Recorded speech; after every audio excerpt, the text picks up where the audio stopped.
All right, y'all, we're back at it. Back at it again. What's poppin'?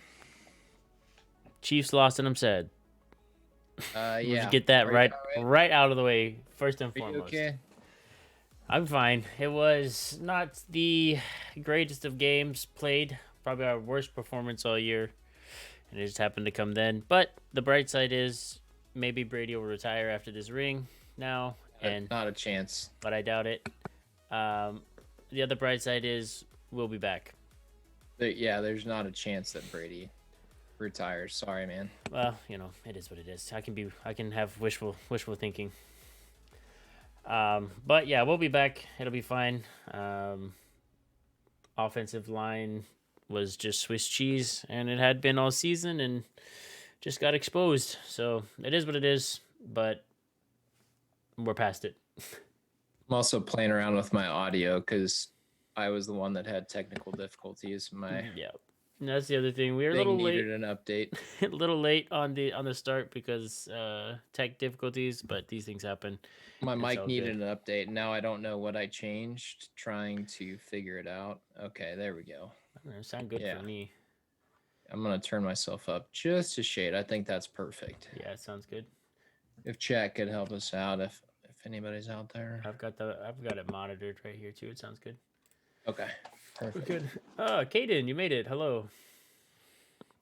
This is one of Abby's kids. I've got the chat up and I don't see Caden. Well, give it a second to refresh. He just popped in, but he's there. Okay, cool. Welcome, Kaden. What's up, Caden? Welcome to the show.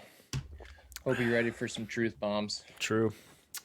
Dude, so full disclaimer, I just got back from golfing with my brother-in-law and I beat him.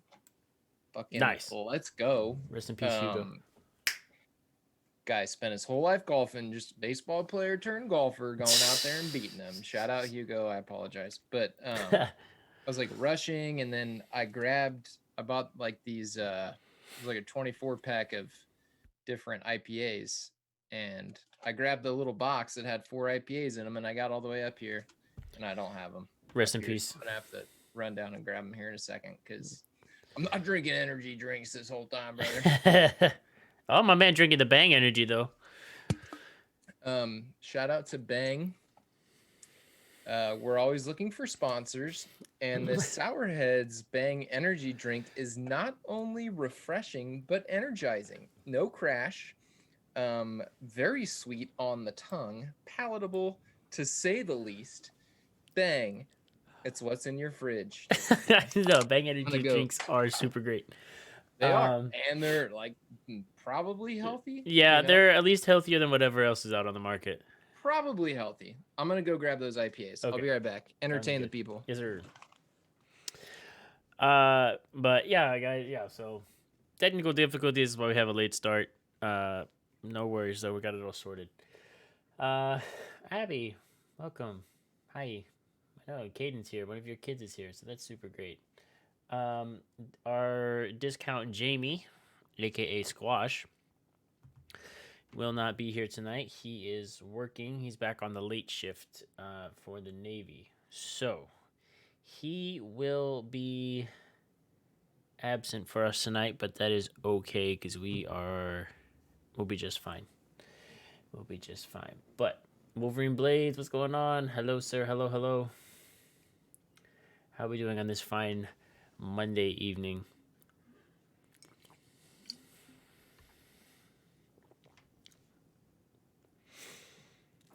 Whatever it is.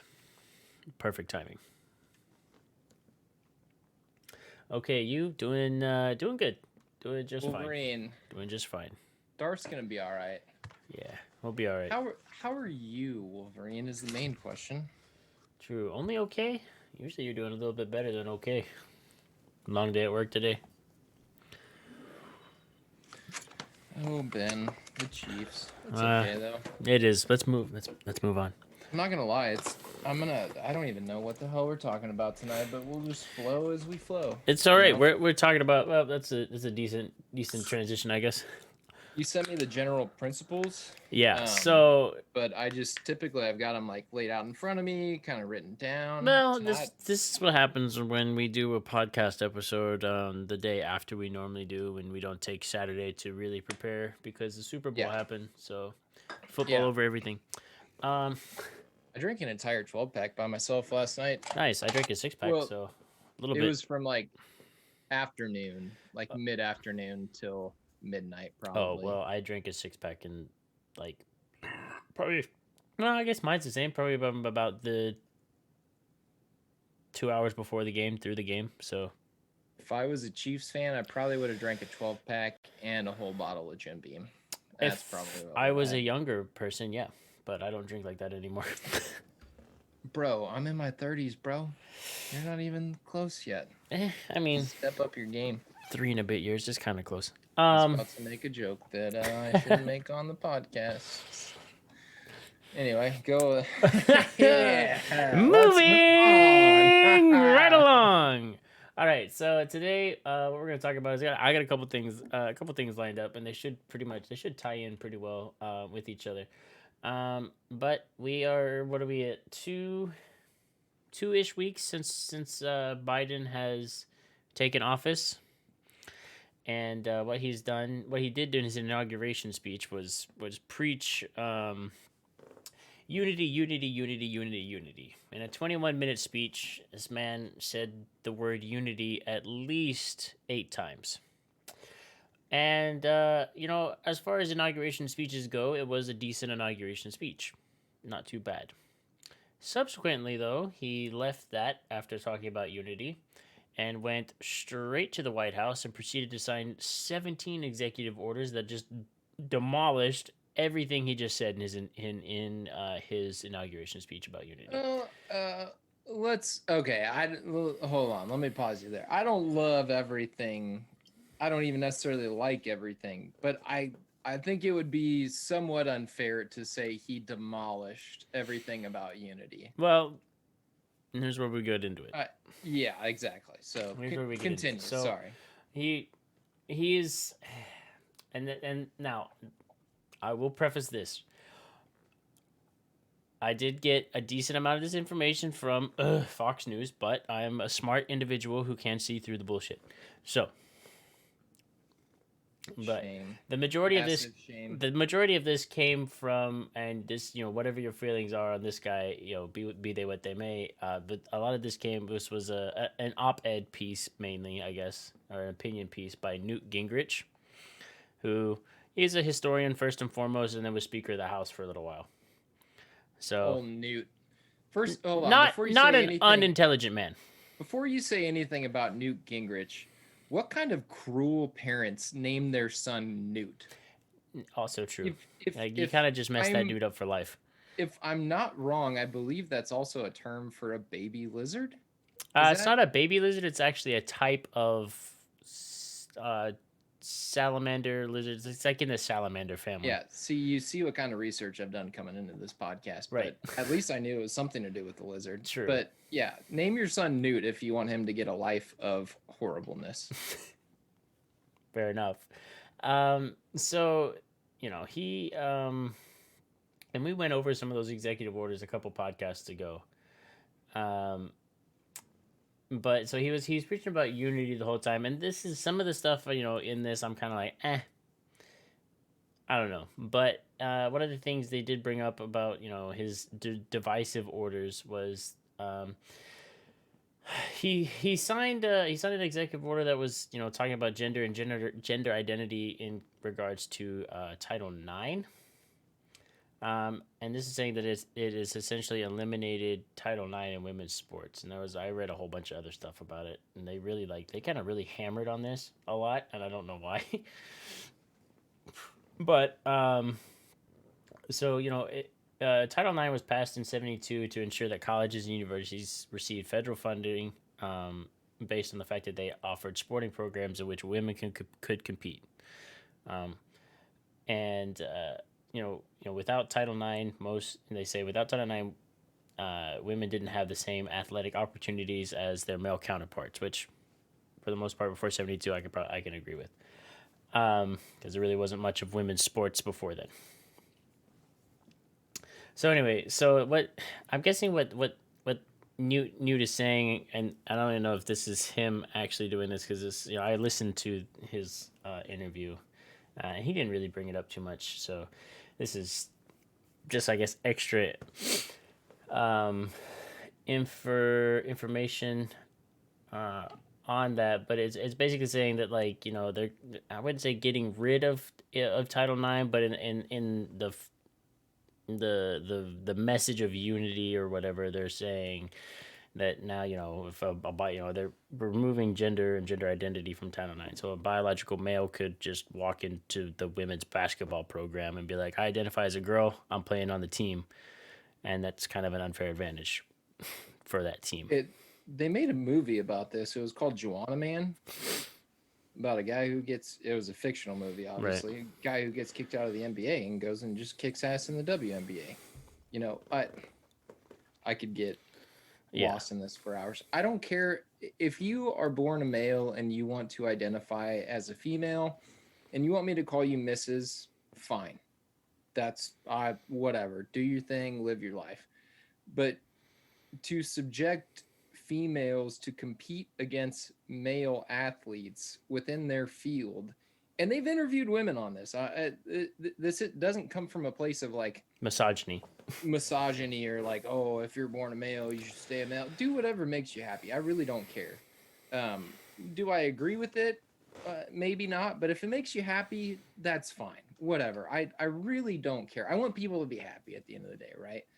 But oh god, Zuby is the UK rapper who identified as a female for one day and broke the power clean record as a female. So basically, what he did was one day said, "Hey, I'm a female. This is what I identify as," and went out and power clean that day. And he's a big, strong guy. Shattered the record because I'm sorry, from a logistics standpoint, females are not built in the same way that men are. So, on a very average standard, females are much less stronger than men. I'm That's just statistics. It's There's not a even reason why statistic. It's science, hormonally and musculaturely. I don't even think musculaturely is a word, but it's the same reason men lose weight faster than women, because our hormones and our testosterone is completely different, and our genetic makeup is different. It's a scientific fact. So to subject these girls who work their entire lives to one day come up against a male who the male has a head start, but now he is just identifying himself as a female. And again, I'll call you she, I'll call you miss, I'll call you it, they, whatever the pronoun you want. I'll be happy to honor that. And if we go to dinner, I'll pull your chair out for you. I don't care what you were born as. If you're a female and that's what you identify as, yeah, I will address you as that. But to say that a male can compete against a female just biologically, birthright given, is completely insane, dude. It's insane. I I I don't understand it. right. So yeah, I think I might have got ahead of myself a little bit right here. So let me backtrack just a little bit and say this. This is I have to preface this because I'm military personnel, and it gets iffy when you want to do a podcast about things and you have to freaking talk about your commander in chief. Okay, this is my personal belief. It does not represent anything that and the military, the Department of Defense, anybody. This is not their. This is not me speaking for them. Right, it's my own personal belief, and they want to throw me on the chopping block because I am criticizing the commander in chief, and it is what it is. But Well, you're not criticizing anything. You're just stating facts. yeah, well, You're giving your I own think we opinion know that based on facts. I'm stating facts. They might not see it Yeah. that way. Well, yeah. Anyway. Anyways, so what we're getting at here is Biden preaching unity, or is he preaching uniformity and conformity instead, under the guise of unity? And a lot of what I read and looked at would seem to lend credence to the fact that Biden is doing that rather than trying to unify the country or preach, unity. So we can all work. He wants us all to work towards this common goal of ending racism and being nice to each other and getting the country back on track. Yada yada yada. Perfect. That's Great. fine. Super great. Let's do that. We don't. What doesn't need to happen in that is we don't all have to agree on every single issue at the same time in the same place in order to be unified. We can be unified and working towards the same goal without all believing the same thing. We can have differing opinions and still work together. All right, but what he's kind of preaching at more so is let's all work towards the same goal and let's all think the same thing and not have any difference of opinion or anything like that. And that's when this is where we start to go a little bit like let's continue. This is why I truly believe, and I think I mentioned it last podcast, where a Fox News contributor said, I'm trying to think of his exact words. He said 4 years ago that a rise of the third party was likely, and he says that the rise of the third party in 2024 is downright predictable, or it was very very likely Yeah. to happen, essentially, because people are finally getting involved in politics. And I've said it before, whether you like Trump or not, one thing that no one can disagree on is that he finally got people paying attention. It's true. Hate him, love him, somewhere in between, people finally were like, hey, this kind of matters. This is somewhat important. So we should probably pay attention and do some research and figure out who we want to vote for here. And we had Trump for 4 years, who claimed he was going to drain the swamp. We had Spike on, who told us about everything that he did in the positive. He basically washed out in the negatives, which honestly I hadn't thought of like that, but it was great to have a conversation. Right. And now you're going to have Joe Biden, who comes in on his inauguration speech and says he's going to unify and he's going to close the divide and he's going to bring people together. And then in 4 years, we're still going to have the same bickering and arguing and the same monkeys throwing poop at each other from the right side and the left side. And hopefully people start to see that this is all, I don't want to call it a facade, but for the sake of using words, I'll call it a facade. This veil that government has over the people, to where we have to play politics and we have to make sure this lobbyist is agreeing with that lobbyist, Right. and it's not going to change. It's going to be the same old shit for 4 more years. Right. Wolverine, yes, agreed. It's okay to disagree agreeably, not with open hostility. Yes, sure. Combo's here. Welcome, Combo. Haley and Wade also here. Wade said that Yes. imminent is the word that was used in regards. That's and correct. That is 100% correct. So another article I read, and this came off humanevents.com, and I've not heard of this website before, but it was an interesting article to read. And I was trying to decipher, what their leanings were. I couldn't really figure it out, but there's some decent stuff in here, so I'll kind of pull some stuff out of this. But a lot of what has been said recently is the fact that right now the Democrats are really hanging on to their hatred of Trump, and that's what's holding them together.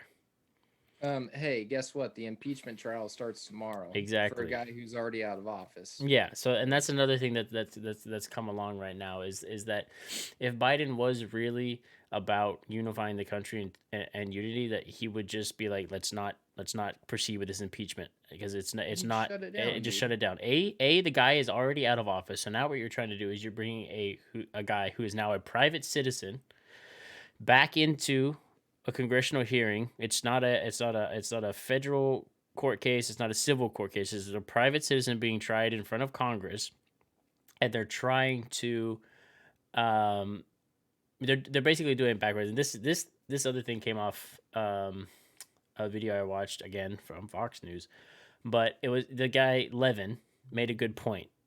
The articles of impeachment work as such. It's to remove someone in office who basically everyone agrees is not fit for office anymore. You go through, you present evidence, you present witnesses, you go through due process to determine whether or not he did what you say he did. In this case, they're trying to say, um, he incited insurrection, right? So you go through that due process to figure out whether or not he actually did that. Then after that, you can decide whether or not he's allowed to run for office again. How this, and I'm going to say this, how this kangaroo court is preceding itself in this is the fact is they're running it backwards. They're trying to decide whether or not he can run for office again before deciding Exactly. if he even incited an insurrection. And another point that Levin made, which I thought was a good point, was the fact that if Trump, as the president, wanted to incite an insurrection against Congress, he wouldn't have got 100 to 200 to 1,000 like hotheads gathered together and used them to storm the Capitol building to incite an insurrection. He's the commander in chief. He wanted to do if he actually wanted an insurrection, he could have just mobilized military. But at that point, you get into a lot of shit about the military being like, well, that's an unlawful order. I'm not going to do that. That kind of shit. Well, and what I'll say about that is he might have not directly incited a riot. And I'm not even saying And that there's you not even any uh, evidence in the impeachment articles, and it's not a very thick document. I think it's only 76 pages, but in there, there's no evidence that he actually did that. there's 22 people right now that are being cited for storming the Capitol, and each one of their lawyers is basically taking the approach that they were listening to their commander in chief, they were following orders, blah blah blah. So to have that argument in the court of law among that many lawyers, there has to be some sort of substantial evidence there. Right, But but here's where it goes though, right? There's only one positive outcome of him being impeached and that impeachment holding up. And that's that he cannot run for president ever again. right. So, like you said, they're putting the cart before the horse and saying, well, let's impeach him to make sure that he never gets to run again. Which is Where unfair to the 74 million Americans that voted for him because they're trying to well, decide who you can and can't vote for at this point. and the thing is, if they would just come together and unifiably agree that, hey, that's not the type of person that we want running this office. Let's come together as Republicans and Democrats and agree that that guy in 2024 is not going to be around again. We're going to do all that we can to ensure that this country is run in a diplomatic and um, positive unification way. But instead, the Democrats still want to take their high ground and say, gee, damn it, we're going to make history. And this is the only president in history that's been impeached twice. And we're going to impeach him. And gee, damn it, we're going to make sure he never runs again. Well, just stop the games, dude. Well, Just they don't quit have it. anything. I don't Just think they come have anything else together. to hold on to. The Democratic Party is so divided in of itself right now with the far left leaning Democrats and the more conservative, moderate Democrats not agreeing on You anything. won. They won, but they're so divided You on their own won. issues that this is all they have. This is the only thing that they have to unify them right now. And if they just keep beating this pinata, then they don't have to focus on anything else. Just to address the chat real quick, combo, I am definitely going to talk about Tesla buying $1.5 billion in Bitcoin. And Wade and I were talking about that earlier. But anyway, to wrap this up, you won, Democrats. You won. He's gone. The more you talk about him, it so I work in the window industry, right? It's like another company coming into a home before I go into that home and them sitting there and slandering my company for an hour, right? What's that going to do? As soon as that company walks out, they're going to call me because they've just brought attention to my company. So the more you sit and throw shit at the other side, the more people are still looking at the other side and being like, well, what does he have to say about this? You're Right. bringing him, you're fueling the very same thing that you wish to eliminate. Right. It, And it, it's in. I if just don't Trump is understand. smart over the next 6 months, he'll just sit back and not say anything about any of it, and then he'll come back out and be like, "Oh, hey guys," and You're and start again. And you're this time he'll need to take this if he's smart, he'll take these next 6 months to sit back, reflect on what went wrong, how he messed up, and learn from it. Actually, learn from it and see what's going on right now, and then make a comeback. And then I Wolver- think if he's smart about it and does it the right way, he got a very viable chance at becoming the president again in 2024. Wolverine just said it best. They're gonna make Trump a martyr. Right, You're right. setting the stage for another 2024 Trump wave. You're it's just like they did when he was against Hillary. Hmm. And look, I'm not saying, like, by no They means am I hate him. a But staunch like Trump supporter. I'm just trying to look at this in an objective ass way. I'm not a Trump supporter. And I'm just saying, like, if he's smart and goes about this in the right way, he can make a comeback in 2024. And what's gonna happen if this it they what really needs to happen is they just need to drop the impeachment. The guy's out of office. You won. Leave it alone. Stop. Just stop. Yep. If you insist on doing this, it's not gonna help you. But the other thing that is coming out of this is that and I think I agree with this as well, is that Nancy Pelosi represents a small bit of San Francisco, and she is sitting there trying to decide for the country who can and cannot run for president based on this, because she's trying to stand up there and tell you that no, Trump's not allowed to run for president anymore without even she's trying to say that he's not allowed to run for president anymore before even going through proceedings. And you have to go through these due process and these proceedings to get to a point where then you look at it and go, okay, yes, he's not fit to run for office. But what's going to happen is it's not going to pass the Senate. No. It's not going to garner enough votes in the Senate for that to happen. So at this point, it's just a bunch of bullshit, and they just need to let it go.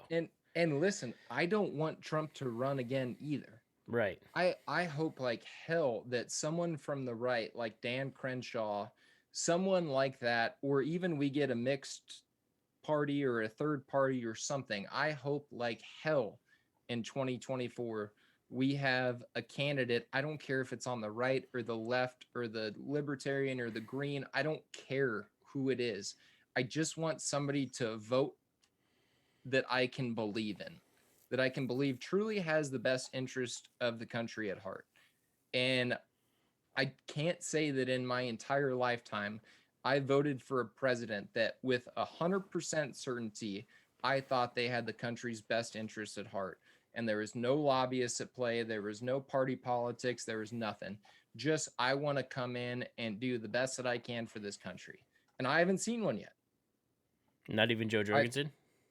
well, anyone that won, I Yeah, should okay, say. yeah, okay, gotcha. Yeah, no, Joe Jorgensen. Dude, like I said, I've said many times, I had a Gary Johnson sign in my yard, Right. and it pissed my Republican friends off because they're like, "Oh, a wasted vote." I'm like, "Well, Gary Johnson's making the most sense right now." Right. Shit, I thought Kanye made more sense than some of the elected leaders that we had. If you sat and actually listened to, yeah, the guy's crazy. Don't get me wrong, 100%.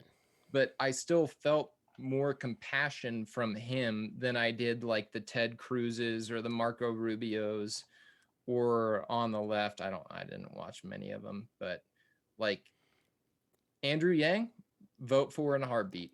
Tulsi Gabbard, vote for in a heartbeat. Dan Crenshaw, yep. Like there's so many people that you could put on that stage that I would actually vote for, but it continues to be the same old cast of characters that I'm like, I don't know. I just don't I think there's some shady shit going on behind the scenes. I think his son might have some credit cards in China that all of his family has access to, Right. i.e. Hunter Biden and Joe Biden. Like Yep. I don't have a lot of faith in those guys. No.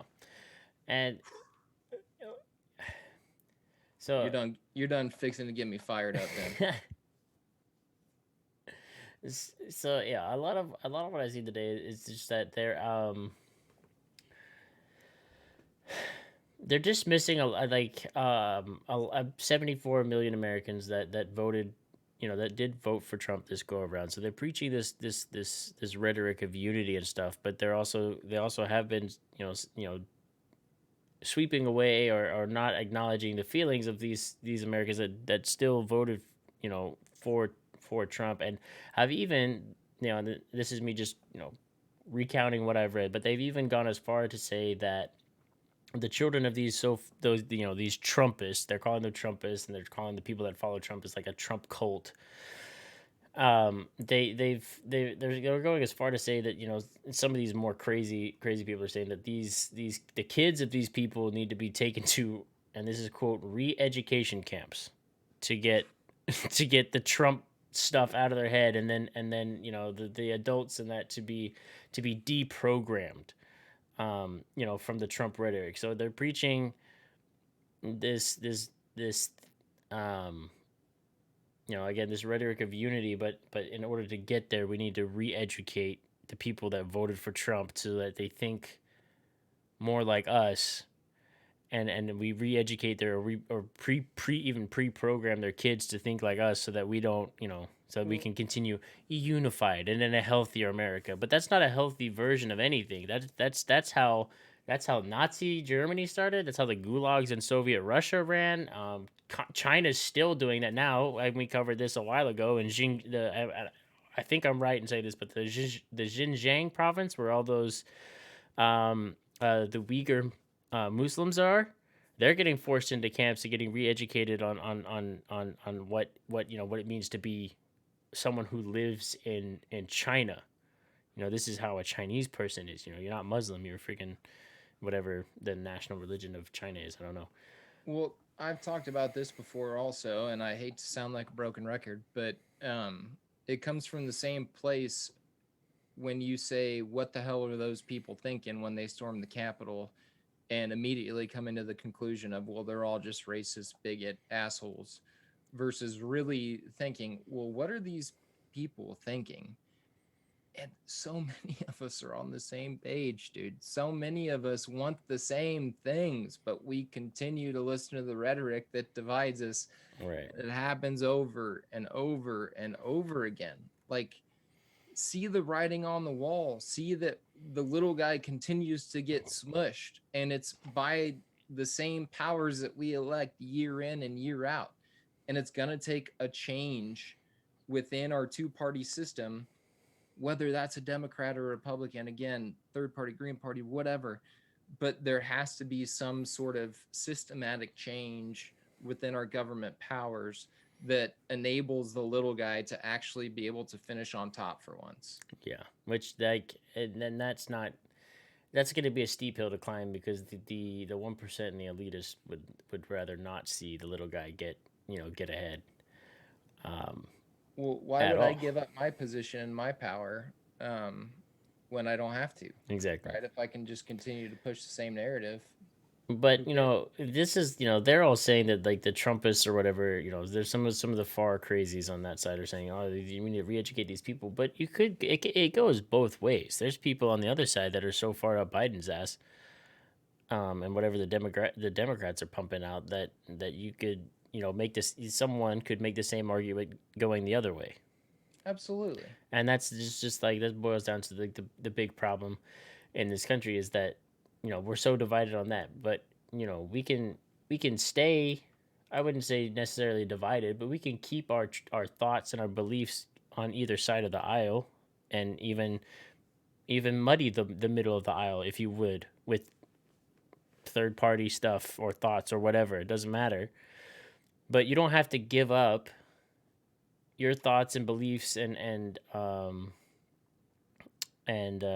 you know Your moral your moral compass. compass, your moral Yeah. guidelines, Yeah. to in order to move the country forward. There was another point that was made in this article, is that even, during the Civil War, people vehemently disagreed with each other. After it was over, we still moved the country forward, and people still disagreed, but And that's okay. and it was fine, but we still came together through those disagreements and healed our country from the horror that was the Civil War, and moved forward.